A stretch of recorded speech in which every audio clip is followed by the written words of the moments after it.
नमस्कार, स्वागत है आपका इस बुलेटिन में। मैं हूं आपके साथ अवंतिका श्रीवास्तव। बात सबसे पहले एक बड़ी खबर की, भोपाल से जानकारी। सीएम शिवराज सिंह चौहान का एक बड़ा बयान सामने आया है। कांग्रेस की नई टीम को लेकर एक बार फिर से तंज कसा है सीएम शिवराज ने। कांग्रेस की कार्यकारिणी को सर्कस बताया है। उन्होंने कहा है कि कार्यकारिणी नहीं है, सर्कस है। कार्यकर्ता कोई बचा नहीं है, अभी भी अंतिम नहीं है, अद्भुत पार्टी है।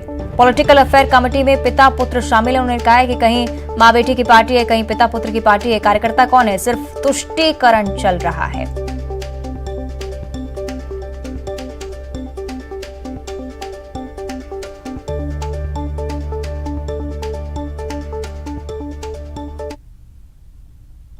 कार्यकारिणी थोड़ी सर्कस है, कार्यकर्ता कोई बचा ही नहीं। जितने थे सब पदाधिकारी बना दो। और आपने देखा होगा इसके बाद भी कहा कि अंतिम नहीं है, अभी और है। अब ये अद्भुत पार्टी है, 150 महामंत्री बना दो। अब 150 के वो 550 भी कर देंगे। और जो पॉलिटिकल अफेयर कमेटी है उसमें तो पिता के साथ पुत्र भी शामिल है। कहीं मां बेटा की पार्टी और कहीं पिता पुत्र की पार्टी। ये कांग्रेस की नियति हो गई है। कार्यकर्ता कौन है, केवल तुष्टीकरण चल रहा है। कमलनाथ जी रोज एक नया वादा कर देते हैं। मैंने कल भी कहा था कि पुराना वचन पत्र पूरा किया नहीं और अब जो चाहो वो लिख दो। लेना देना तो है नहीं, लेकिन जनता भुलावे में नहीं आने वाली। कमलनाथ ये सोच रहे होंगे कि झूठे वादे करके फिर सत्ता में आ जाएं तो प्रदेश की जनता उनको अब प्रदेश को लूटने का मौका नहीं देगी। चलिए और ज्यादा चर्चा इस बयान पर करेंगे। सहयोगी अनुराग हमारे साथ जुड़ चुके हैं। अनुराग, कांग्रेस की यही कोशिश थी कि चुनावी साल में कोई भी नाराज ना हो और कार्यकारिणी का फॉर्मेशन हुआ, लेकिन परिवारवाद का गंभीर आरोप सीएम शिवराज सिंह चौहान ने लगाया है। कैसे देखा जा रहा है इसे? बिल्कुल, देखिए, परिवारवाद का आरोप अब जो है कांग्रेस पार्टी पर लग रहा है। सबसे बड़ी बात है कि मुख्यमंत्री शिवराज सिंह चौहान ने सीधे कांग्रेस पार्टी में परिवारवाद के हावी होने का आरोप लगाया है। उन्होंने कहा है कि दिल्ली में मां और बेटे की पार्टी है तो मध्य प्रदेश में पिता पुत्र की पार्टी है। यानी कि जो राजनीतिक मामलों को लेकर जो कमेटी का गठन किया गया है उसमें कमलनाथ के साथ उनके बेटे नकुल नाथ को भी शामिल किया गया और इसी को अब बीजेपी ने मुद्दा बनाना शुरू कर दिया है कि कार्यकर्ताओं की उपेक्षा कर पार्टी नेताओं को और अपनों को उपकृत करने का काम किया गया है। तो कहीं ना कहीं इसी मामले को लेकर अब बीजेपी कांग्रेस की घेराबंदी करने में लग गई है। तो एक बड़ा मुद्दा जो है प्रदेश कार्यकारिणी की घोषणा के साथ ही बीजेपी के हाथ लगा और यही वजह है कि मुख्यमंत्री ने कांग्रेस पार्टी के प्रदेश कार्यकारिणी को सर्कस बताया है। तो कुल मिलाकर बीजेपी के नेता अब कमेटी को लेकर हमलावर हैं, लेकिन कांग्रेस का कहना है कि अभी ये अंतिम सूची नहीं है, अंतरिम सूची है। यानी कि इसमें संशोधन होने की पूरी संभावना है और कुछ नए लोगों को भी शामिल किया जा सकता है। राहुल गांधी की पदयात्रा खत्म होने के बाद इस सूची को मामूली फेरबदल भी किया जा सकता है, लेकिन इस पूरी कार्यसूची को लेकर अब प्रदेश की सियासत गर्म होती हुई जरूर नजर आ रही है। जी, निश्चित तौर पर आप बने रहिएगा हमारे साथ। अनुराग, भूपेंद्र गुप्ता जी हमारे साथ जुड़ चुके हैं। भूपेंद्र जी, कांग्रेस की कार्यकारिणी का फॉर्मेशन हुआ और उसके ऊपर अब सीएम शिवराज सिंह चौहान कह रहे हैं कि सर्कस है। तो प्रतिक्रिया आपकी इस पर?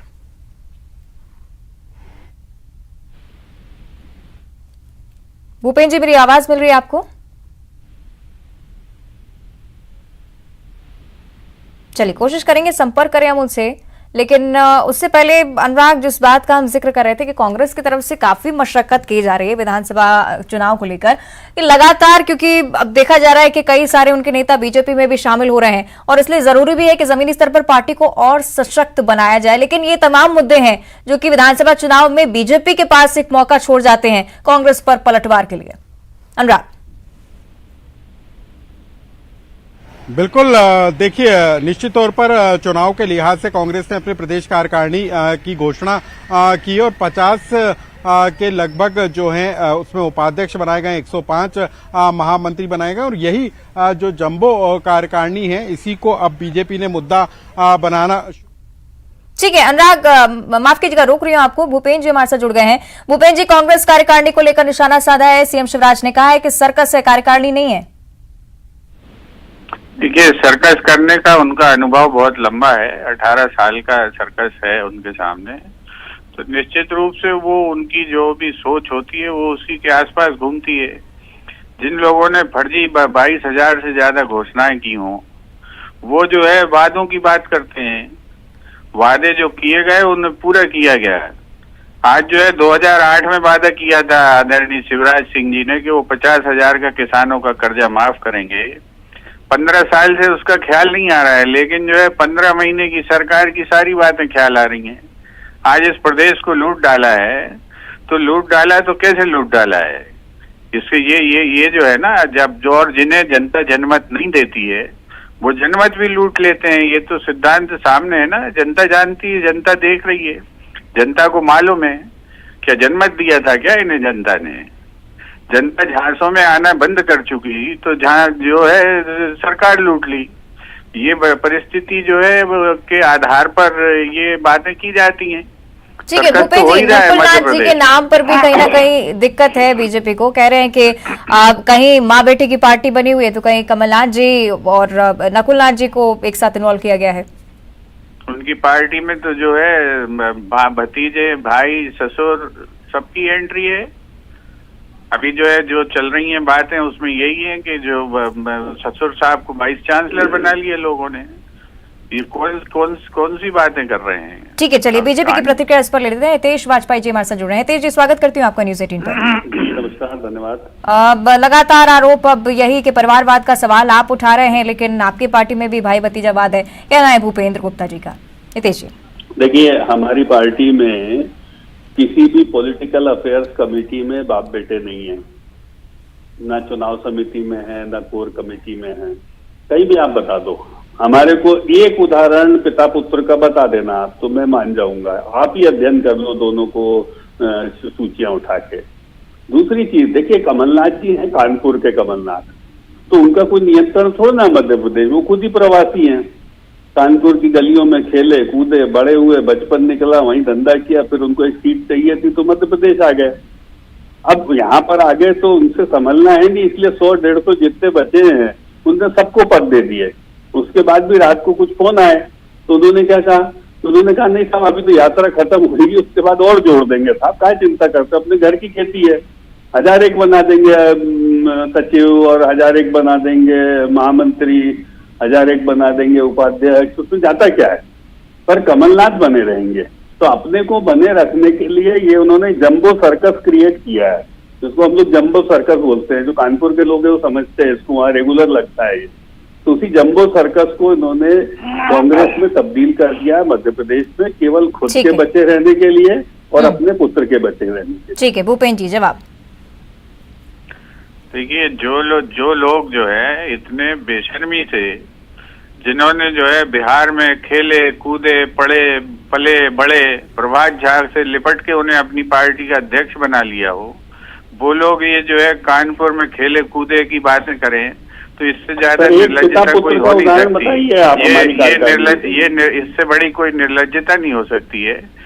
और अब इस निर्लज्जता पर कोई भी टिप्पणी करना जो है बड़ी प्रति निर्लज्जता हो जाएगी, इसलिए मैं सर एक पिता पुत्र का उदाहरण चुनाव आप तो अभी जो है कानपुर का जवाब दीजिए। आप जो है कहाँ के पढ़े लिखे लोगों को यहाँ ले आए थे, उसका तो जवाब दो पहले, फिर हम उसकी भी चर्चा कर लेंगे। का उदाहरण बता दो। अभी तो आप इसका जवाब तो दो। ये बिहार में खेले कूदे पढ़े लिखे को कहाँ से लपेट के आए थे, जरा इसका जवाब दीजिए, फिर हम बात करेंगे आपसे। वो देखने वाली बात होगी। शुक्रिया आप दोनों का हमारे साथ इस खास बातचीत में जुड़ने के लिए। अनुराग, आपका भी बहुत बहुत धन्यवाद जानकारी साझा करने के लिए। और अब एक बार फिर से चर्चा करेंगे नगरीय निकाय चुनाव की। 19 नगरीय निकायों में काउंटिंग की प्रक्रिया लगातार चल रही है। 6 नगर पालिका चुनाव की काउंटिंग जारी है। 13 नगर परिषद चुनाव की मतगणना भी लगातार जारी है। 1144 उम्मीदवार चुनावी मैदान में, जिनकी किस्मत का फैसला सामने होगा।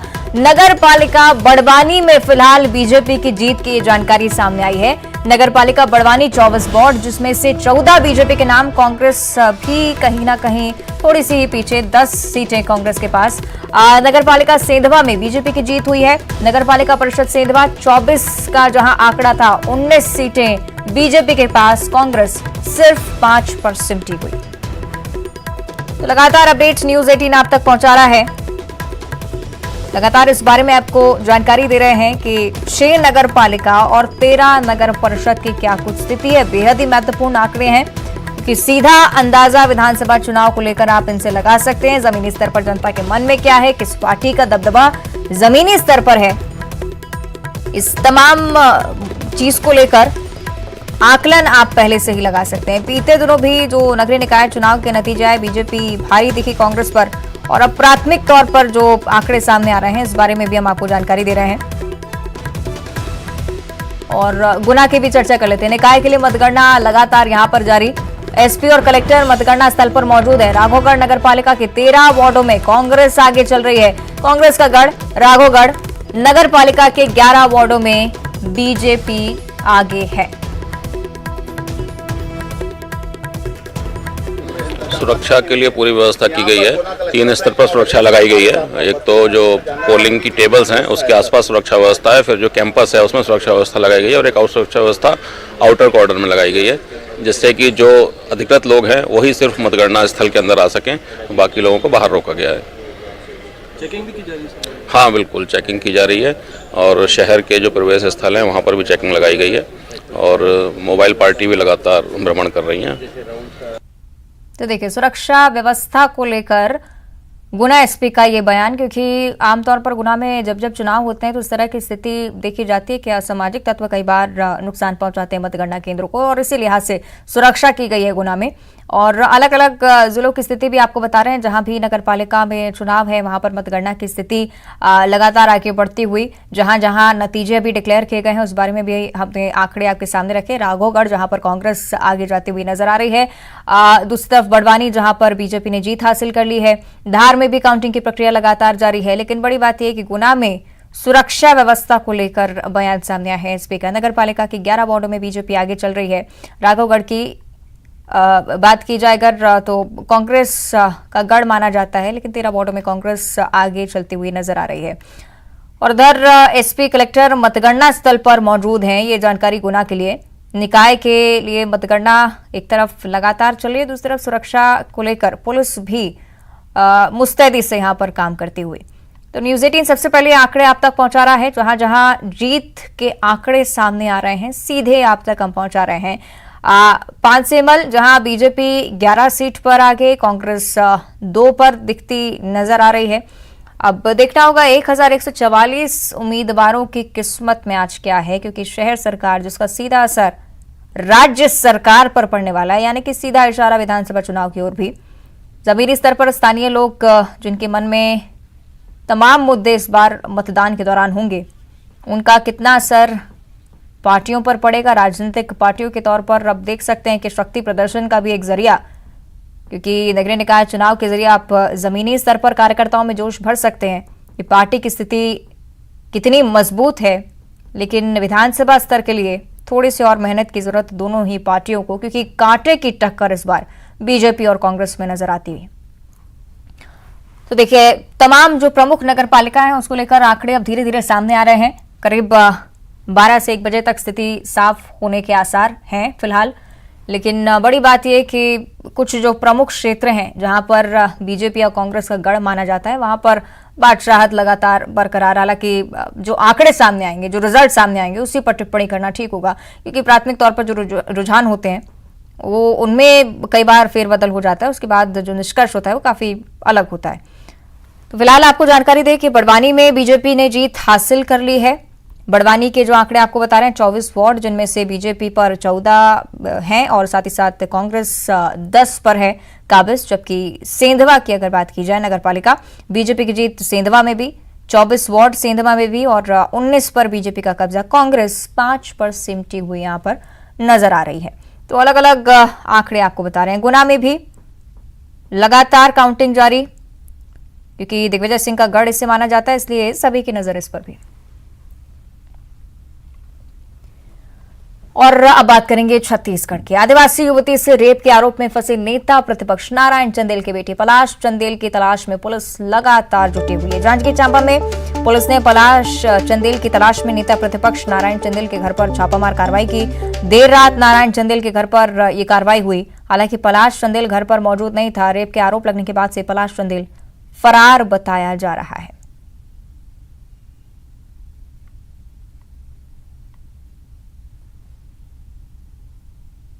के पुत्र के ऊपर में बेहद ही संगीन और गंभीर अपराध का मुकदमा दर्ज है।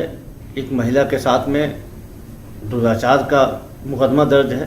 तो ऐसे में नेता प्रतिपक्ष को चाहिए कि वे स्वयं अपने बेटे को कानून के समक्ष हाजिर करें, उसे सरेंडर कराएं।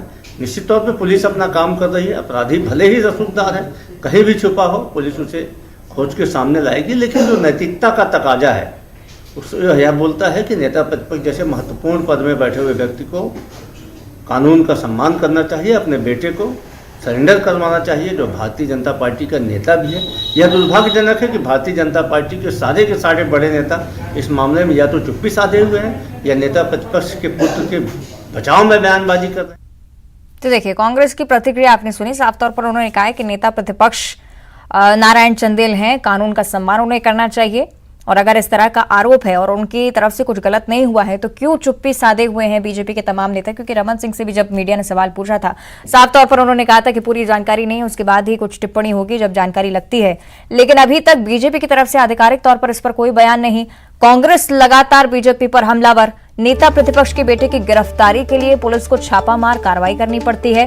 कांग्रेस की तरफ से प्रतिक्रिया की काफी जिम्मेदार व्यक्ति हैं नेता प्रतिपक्ष नारायण चंदेल। और अगर इस तरह के आरोप उनके बेटे के खिलाफ हैं तो उन्हें खुद जाना चाहिए, पलाश चंदेल को समझाना चाहिए कि सरेंडर कर दें। लेकिन बीजेपी शुरू से बलात्कारियों के समर्थन में खड़ी रही है। कांग्रेस की तरफ से बड़ा आरोप, इसको लेकर अब जमकर सियासत हो सकती है, क्योंकि नेता प्रतिपक्ष के बेटे पर कोई आम आरोप नहीं है, बेहद ही संगीन, बेहद ही गंभीर आरोप, क्योंकि आदिवासी युवती से रेप का आरोप है। लेकिन इसके बाद से ही पलाश चंदेल फरार चल रहा है और उसको लेकर कांग्रेस हमलावर। कांग्रेस के पास एक और मौका, क्योंकि बीजेपी की तरफ से इस पर कोई प्रतिक्रिया सामने नहीं आई है।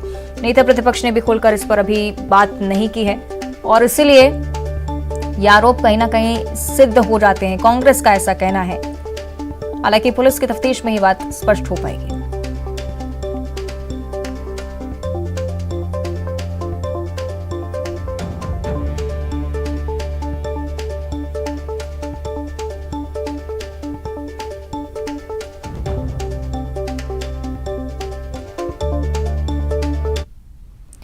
और अब सीधी तस्वीरें आपको दिखाएंगे। विद्या भारती मध्य भारत प्रांत का सुघोष दर्शन कार्यक्रम लगातार जारी है। तो ओल्ड कैंपेन ग्राउंड में कार्यक्रम चल रहा है। आरएसएस के पदाधिकारी समेत सीएम शिवराज भी यहां पर मौजूद हैं। सीधी तस्वीरें आपकी टीवी स्क्रीन पर। खास कार्यक्रम का आयोजन राजधानी भोपाल में। विद्या भारती मध्य भारत प्रांत का सुघोष दर्शन।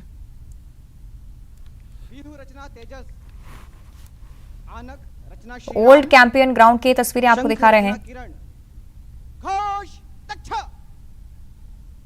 घोष सिद्ध, आनक रचना श्रीराम, 1 2 1 2।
स्वस्तिक मंगलदायक, भगवान श्री गणेश का प्रतीक अर्थात रिद्धि सिद्धि प्रदान करने वाला। इसीलिए किसी भी कार्य को प्रारंभ करने से पहले हम स्वस्तिक चिन्ह अंकित कर उसका पूजन करते हैं। स्वस्तिक सर्वतोरिद्ध अर्थात सभी दिशाओं में सबका कल्याण हो।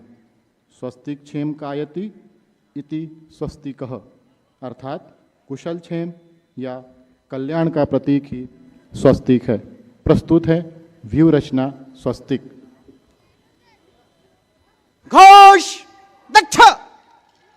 बिहु रचना स्वास्तिक, आनक रचना तिलंग, वंशी रचना भूप। घोष सिद्ध। आनक रचना तिलंग। 1 2 1 2।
आरएसएस के सुघोष दर्शन की तस्वीरें आपको दिखा रहे थे। खबरें लगातार जारी हैं, देखते रहिए न्यूज़ 18।